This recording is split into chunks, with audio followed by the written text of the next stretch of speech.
Welcome back, everybody. Welcome back. Welcome back. Welcome back. Welcome back. Welcome back. Welcome back. Now I'm sweating because I just got the gym. And I decided that I was finally in the mood to make another YouTube video.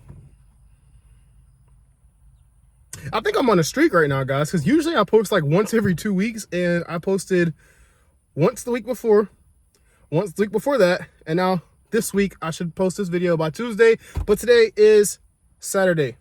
And never mind me sweating in every single video, guys. I literally just got out the gym.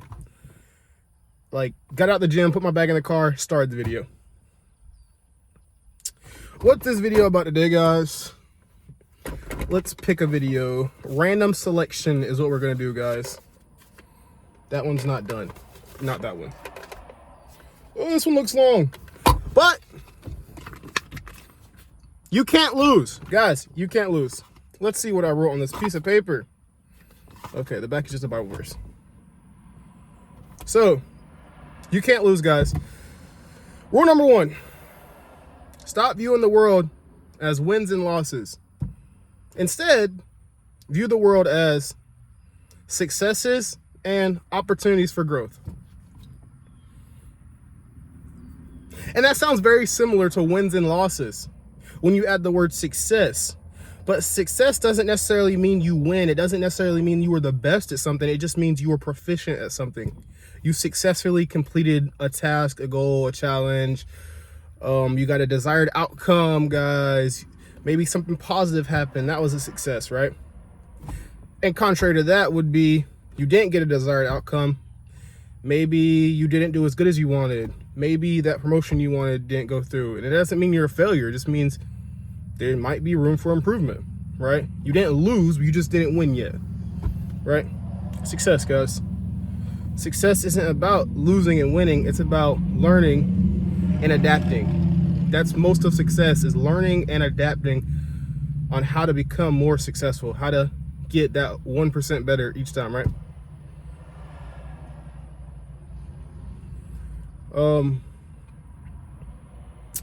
There's this idea out there that Stoics use, or people who believe in like the universe, or even Christians use. Like, if you're a spiritual person, if you maybe believe in chi, if you believe in karma, maybe like pretty much every religion has the same ideology, this internal belief system that everything that happens to me for a reason. And although as a human, I may not be able to understand the reason behind why things happen, that everything kind of just works itself out. And even if it's not something good that happens right now, like, it doesn't have to be something positive, right? Say you wreck your car. Now, I hope you guys don't go wreck your car hoping to get a new car. But say you wreck your car, man. There's always a chance to get a more expensive car. There's always a chance to get a cheaper car. There's always a chance to get a better fuel car that's better on fuel economy. There's always a chance to get a car that's maybe downsized or upsized depending on what you need. It's all about perception, guys. You might wreck your car, and yeah, it might cost you more, it might cost you less. There's always a plus and a minus to every situation, right? And so it's kind of like the idea that every misfortune is an opportunity to get better. Every misfortune is an opportunity for something better to happen to me, for God, for life, for the universe, for karma, for Buddha, whoever you believe in, guys. Every misfortune is an opportunity for life to give me something better. It's also an opportunity for you to sit in self-pity. And I just got this new gym membership at this gym, guys, close in my little college town, and I actually really like it. It's really neat. It's more older equipment, which I feel like I get the best workouts using older equipment, like old school chest press machines, curl machines, just everything about older machine-based workouts. I feel like I get a better workout, opposed to going to a Planet Fitness, which I love. Planet Fitness. Planet Fitness is nice and clean and organized, but I will say I don't get the best workouts at Planet Fitness. All right.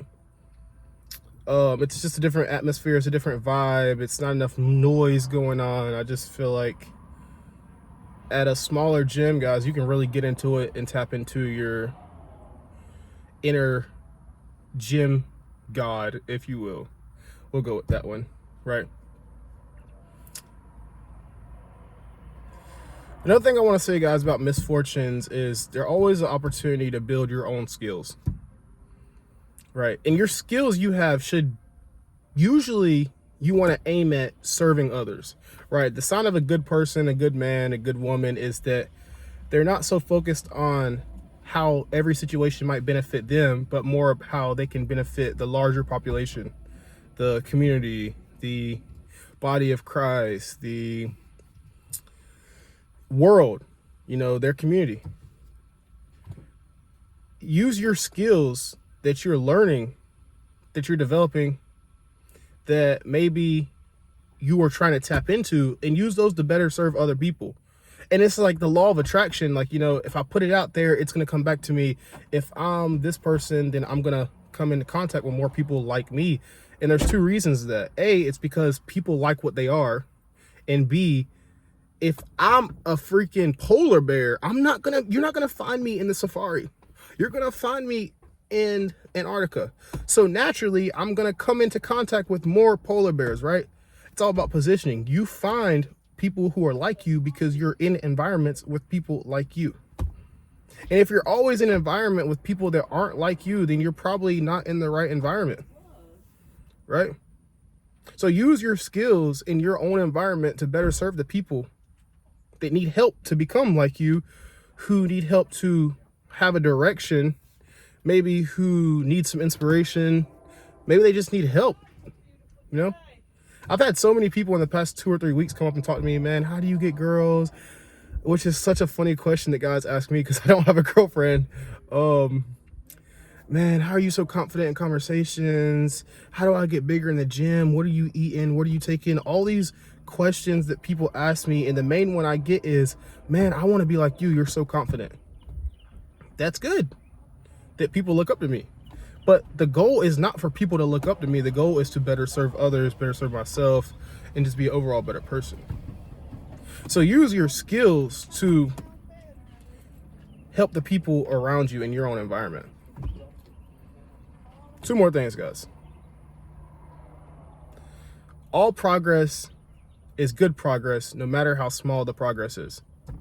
Small victories, moral victories, small good decisions add up over time. They accumulate. Just like patterns. Like I was thinking the other day, and of course there's a train. We are pretty much the mean of all of our decisions. And yes, sometimes we make decisions that are vastly different than the usual decision we make. But majority rule, right? Majority of the time, we're going to make a lot of small decisions. And the average of your small decisions is going to vastly impact who you become, your outlook on life, your trajectory on life. If you take the mean of every decision you make, that's pretty much who you are. And obviously, there's going to be an outlier, right? You might go make this big purchase. That might move the mean very smallly, right? Or maybe it has a great impact, but usually there's so many small decisions we make that just one major decision doesn't move us too far off course, but it can have a severe outcome depending on your social situation, right? Like, for instance, if I go buy an expensive car, but I live very cheap, right? The cheap isn't going to be able to make up for that expensive car. That's just too much. You did too much with that car. But if I'm not buying expensive cars, guys, if I'm not buying expensive houses, I'm not getting a brand new phone, if I'm not spending all my money on fashion and whatever, I'm usually going to be the average of every decision I make. And those decisions should correlate throughout your life, right? Someone who lives a very plain and basic lifestyle, you wouldn't expect them to go randomly purchase a great big house or a great big car. It just doesn't make sense. So we are the mean of all the decisions we make. We are the average. We are the middle of all that, right? Last thing, guys. And I've said it at the beginning, I'm going to say it again. Life is about learning, not winning. Everything you do is not to be the best. Although you should want to be the best. You should want to strive for excellence so that you can help others, so that you can be a light to others, so that the overall community is uplifted and encouraged. But you should strive to learn rather than be the best or be proficient, right? And I saw this quote the other day, and I'm gonna put it in the comments, but it said something like, the person who always has the answers is not as smart as the person who has the best questions, right? If you have all the answers, you come off as arrogant, as confident, as cocky, as whatever they want to call you. Sometimes it's better just to sit back and listen and just ask the question. But then if you ask too many questions, obviously they think, oh, this guy, why is he asking all these questions? So don't ask so many questions, but always try to not have an answer, but more of a question. And you'll learn this in like therapy and stuff, that the therapist oftentimes doesn't have an answer. He just asks you questions so you find your own answer. Like, it's like working around. He's beating around the bush so you pinpoint your own problem, not that he pinpoints your problem for you. Because if you find your own problem, then you help yourself figure out, oh, these are what my thoughts are. This is how I can better help myself. He's leading you to solve your own problem, right? It's like the hero's journey. The teacher never goes and tells the student exactly all the challenges he's going to face, every bad predicament he might be in. He gives him the tools, but he doesn't do it for him, right? So ask questions, guys. Learning is about asking questions. That's it for this video, guys. You can't lose, right? That's probably going to be the title of this video, is that you can't lose. You can only get better, if that's your goal. Thank you for watching my video, guys. Like, subscribe, comment down below. I'm going to put some gym clips in here because I haven't posted any gym content in an actual video in a while, but you guys